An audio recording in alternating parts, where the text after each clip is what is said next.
Juve cituat diçka valët e emigracionit. Është e vërtet ka një valë emigracioni para luftës dytë botërore, ka një valë emigracioni midis, le të themi, luftës dytë botërore dhe rënies së komunizmit, që është në përgjithësi emigracioni që ja doli të aratise nga Shqipëria. Pastaj është vala e emigracionit mbas rënies së komunizmit, mbas 90-s, ku bëni pjesë edhe juve të kjo valë. Do doja të dija, ekzistojnë ndarjet ideologjike, ekzistojnë ndarjet brenda këtij emigracioni, të cilat ku prevalon, mbizotron, le të themi, ai filli ideologjik, ju antikomunist, ju komunist, gjë që nuk e lë të bashkohet këtë emigracion dhe të bëhet edhe një, le të themi një zë, se një zë dhe 2000 veta, të paktën aq se janë zyrtarisht, janë një, le të themi një serbator votash për çfarë do lloj politikani australian, Jo, 20.000 veta nuk janë pak, po 20.000 janë të deklaruar. Ka të drejtë ambasadori Trako. 20.000 janë ketë më shumë të tjerë, nuk deklarojnë, për arsye të ndryshme. Tani, a ka këtu ndarje ideologjike? Po t'jemi të sinqert, po. Ka shumë ndarje ideologjike. Ata që kanë ardhur përpara me disa vite më parë, direkt mas viteve 90, i kanë gjetur dhe i kanë parë me sytë të tyre se si kanë qenë këtu, domethënë të komplet kanë marrë pozicionin e një kahu, pastaj dërgata tjetër solli atë frymën tjetër, edhe kështu që të vjen keq të thuash i gjen me një fjalë, sot e kësaj dite emigrantë si puna ime këtu që akoma diskutojnë, e kupton, do fitoj Partia Demokratike apo do fitoj Partia Komuniste, janë gjëra që e kupton, mbi të gjitha duhet të fitojnë ata shqiptarët e shkret aty që ata që vuajnë dhe s'kan për të ngrënë më shumë se sa partitë. Domethënë ndarja që të dalë të pyetja, ndarja ekziston, edhe kur juve aty në Shqipëri e ndjeni atë, unë jam shumë i bindur se juve jetoni afër asaj llavës së vulkanit edhe kuptohet, ajo tymnaja aty çdo ditë, po për fat të keq ka ardhur dhe këtu 10.000 kilometra katror edhe këtu vjen ajo vala. Juve jeni edhe sociolog, ndoshta nuk e dija, ju ka rënë në fokusin tuaj kjo. Emigracioni greke, ka këtë ndarje për shembull, majtas djathtas, pasokgji, Nea Demokratia, siç janë, ose le të themi izraelitët, socialist me të djathtë, dhe ambizotron kjo ndarje politike përpara ndjenjës kombëtare? Unë mund merja për shembull edhe atë emigracionin grek mund ta marrim. Izraelit harrojnë që izraelitët ne i dim që se sa të kur i thonë të fuqishëm janë së bashku dhe se si e kanë ndjenjën e kolektivitetit. Kanë një filozofi tjetër që është për tu marrë shembull nga ajo. Po unë mund të merja, le të marrim fqinjët tanë, grekët dhe italianët që i njohim shumë mirë. Unë kam një koleg timin, Bilek, edhe librin e fundit e kam shkruar me atë italian, edhe ai është nga pikpamjet është i brymosur edhe sot e kësaj dite, domethënë ne shkruajmë së bashku, kemi shkruar disa gjëra së bashku dhe ai sot e kësaj dite unë vazhdoj të zgjem me atë se ai ka qenë antar i Partisë Komuniste në ato kohra, dhe kështu që vazhdon ai debati dhe sot e kësaj dite.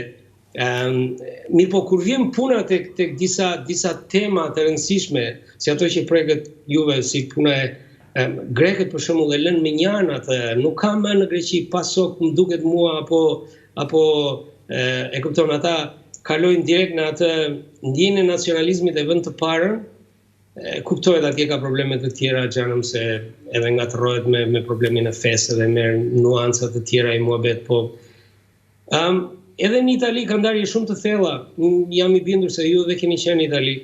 Edhe në Itali ka ndarje shumë të thella midis të majtës, të djathtës, qendrës e njërin tjetrën. Po ka disa linja, ka disa principe që i quhen ata, ka disa pilastre, si i thonë në shqip, disa kolona që nuk kalojnë. Dhe mua më duket se neve bëjmë çik shaka me fjalën Shqipëri dhe me kombin tonë. Në fakt është një fatkeqësi, mua më ka bërë përshtypje në një qytet të Italisë, kur kam qenë konsul, kishte 6 shoqata shqiptarësh dhe ishte një qytet shumë i vogël. Ndërkohë që marokenët në çdo qytet të Italisë kishin vetëm një shoqatë, marokenët. Dhe kjo bënte që edhe konsulli maroken të kishte një zë më të trash, le të themi, kur shkonte në kuestur për të qarë hallet e bashkëdhetarëve të tij, ndërsa unë nuk e kisha këtë favor sepse nuk kisha njeri nga mbrapa, unë kisha 6 shoqata, ku nja 2 kishin vetëm familjen e tyre, dhe kjo, le të themi, kjo lloj përçarje bënte që ti të ishe i pafuqishëm, sepse në fund të llogarive diplomacia, marrëdhënia në shoqërinë njerëzore ende është e bazuar në bazë të forcës, diku në bazë të forcës fizike, diku në bazë të forcës ushtarake, diku tjetër në bazë të forcës së votës. Dhe kjo e bënte, dhe mua po më vika keq që të paktën në Australinë e largët të kishin lënë mbrapa këto ndasit, edhe të ishin më të qartë se në një vend të largët dhe ndoshta jo shumë misor, sepse si e njëjta kultura, ata janë kultura anglosaksone, ne jemi kulturë mesdhetare, do të bënte që zëri jonë të kishte peshë aty. Ky kryeministri i ri albaneze ka ndonjë lidhje vërtet me Shqipërinë? Shiko, ai vetë nuk është deklaruar. Carlo babai i tij ka qenë, kuptohet, është nga shqiptarët arbëresh me origjinë.